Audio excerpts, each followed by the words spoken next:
جن میں تنہا چلنے کے حوصلے ہوتے ہیں، جن میں تنہا چلنے کے حوصلے ہوتے ہیں، ایک دن انہی کے پیچھے قافلے ہوتے ہیں۔ اگر آپ دنیا میں کامیاب ہونا چاہتے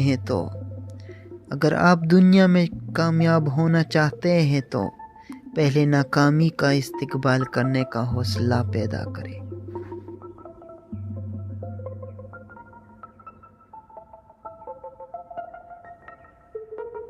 لوگوں سے ڈرنا چھوڑ دو، عزت اللہ پاک دیتا ہے، لوگ نہیں۔ ناممکن کچھ بھی نہیں، خود پر اعتماد کرنا سیکھو اور ضدی بن جاؤ۔ جو یہ سمجھ گیا وہ جیت گیا۔ کامیابی صرف جھکنے سے ہی نہیں ملتی، کبھی کبھی آپ کو سر اٹھانا پڑتا ہے اپنے حق کے لیے۔ زندگی مسلسل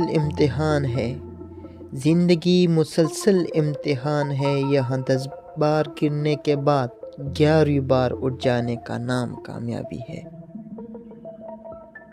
بہترین دنوں کے لیے برے دنوں سے لڑنا پڑتا ہے۔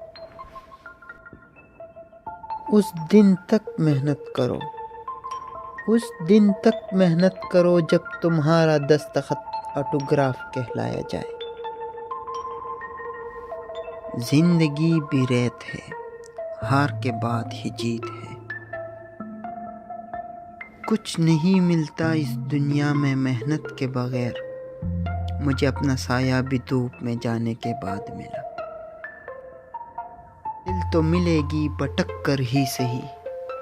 منزل تو ملے گی بھٹک کر ہی سہی، گمراہ تو وہ ہے جو گھر سے نکلے ہی نہیں۔ ان لوگوں کے لیے کامیاب بنو جو تمہیں ناکام دیکھنا چاہتے ہیں۔ علم کا مطلب ڈگریاں حاصل کرنا نہیں، بلکہ سوچنے کی صلاحیت کو بڑھانا ہے۔ قابلیت اتنی بڑھاؤ کہ تمہیں ہرانے کے لیے کوششیں نہیں، سازشیں کرنی پڑے۔ منزلیں چاہے کتنی ہی اونچی کیوں نہ ہو، راستے ہمیشہ پیروں کے نیچے ہوتے ہیں۔